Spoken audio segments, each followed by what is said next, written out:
Olona maro amin'ny malagasy no tsy misakafo ara-pahasalamana sy sahazazy amin'izao fotoana izao. Manana tany midadasika ahafaha mamokatra nefa isika ary ny 700 mponina dia mivelona ao anatin'ny famokarana avokoa. Araka izany, azontsika tratrarina tsara ny fanamby lehibe amin'ny fahaleovantena ara-tsakafo. Zava-dehibe ny fiara-miasa, fiara-mientana, fandraisana andraikitra ary fametrahana ny lamina ara-tsakafo maharitra. Ny fandraika tamin'izany indrindra ny dinika ny fanaovan'ny ministry ny fambolena sy ny fiompiana Aronjony Lucien Ranarivelo tamin'ny solitena maharitra vaovaon'ny FAO SEM Mboly Charles Boliko ny 12 Oktobra 2024 teny Ampandrimomby. Ankalaza ihany koa ny andro iran-tany ho an'ny sakafo isika eto Madagasikara izay miatomboka ny 12 hatramin'ny 19 Oktobra 2024.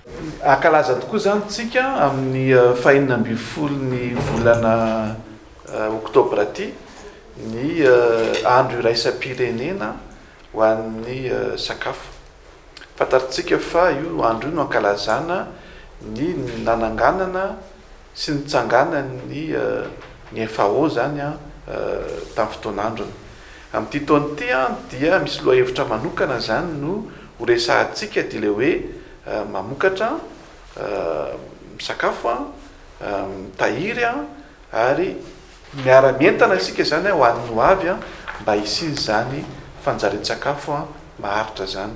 Amin'ity taona ity zany dia miavaka manokana satria tsy afaka nankalaza azy ohatran'ny fanao isan-taona tsika noho ny zava-misy amin'ny valanaretina sy ny fepetra izay tsy maintsy arahantsika amin'ny tsy ahafahana mamory vahoaka maro.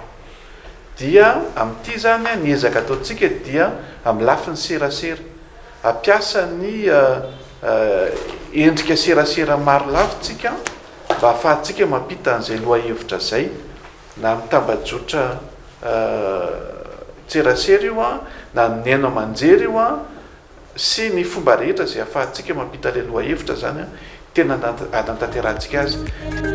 Marina moa fa efa nitomboka tany amin'ny faritra Atsimon'Nosy ny hetsika momba ny ady amin'ny anoanana izay niarahana tamin'ny filoham-pirenena Andrinirina Rajoelina ny herinandro lasa teo. Ezaka andraisan'ny gouvernemanta rehetra anjara.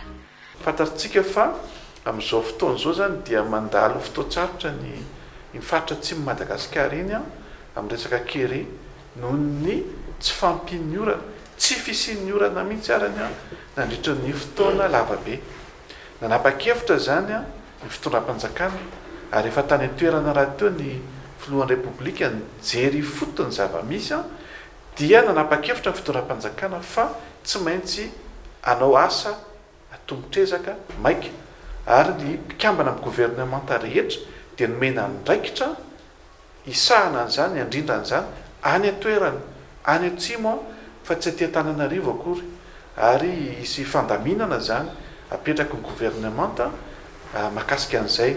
Ho an'ny ministera manokana dia toromarika dia ny hoe ilay commune ny fotaka moa zany ny tena isan'ny vomafy tamin'izy io dia ametraka zany isika ao anatin'ny fotoana fohy amin'ity taona ity ary mialoha amin'ny volana février 2024 amin'ny alalan'le fametrahany ny ataontsika hoe titre vert dia isany amin'ny 200 hektara mahery ahafahana mametraka hatrany amin'ny 500 fianakaviana farafakely no ifotaka amina fomba famokarana mamokatra na dia eo ary ny ahitany isy ny fanondrahana fitondrana ny rano, fitondrana ireo masom-boly izay tena mifanaraka amin'ny toetrandro, ny fampianarana an'ireo le olona reo, na ny resaka trano nena ny arany dia ao anatin'izany rehetrarehetra zany.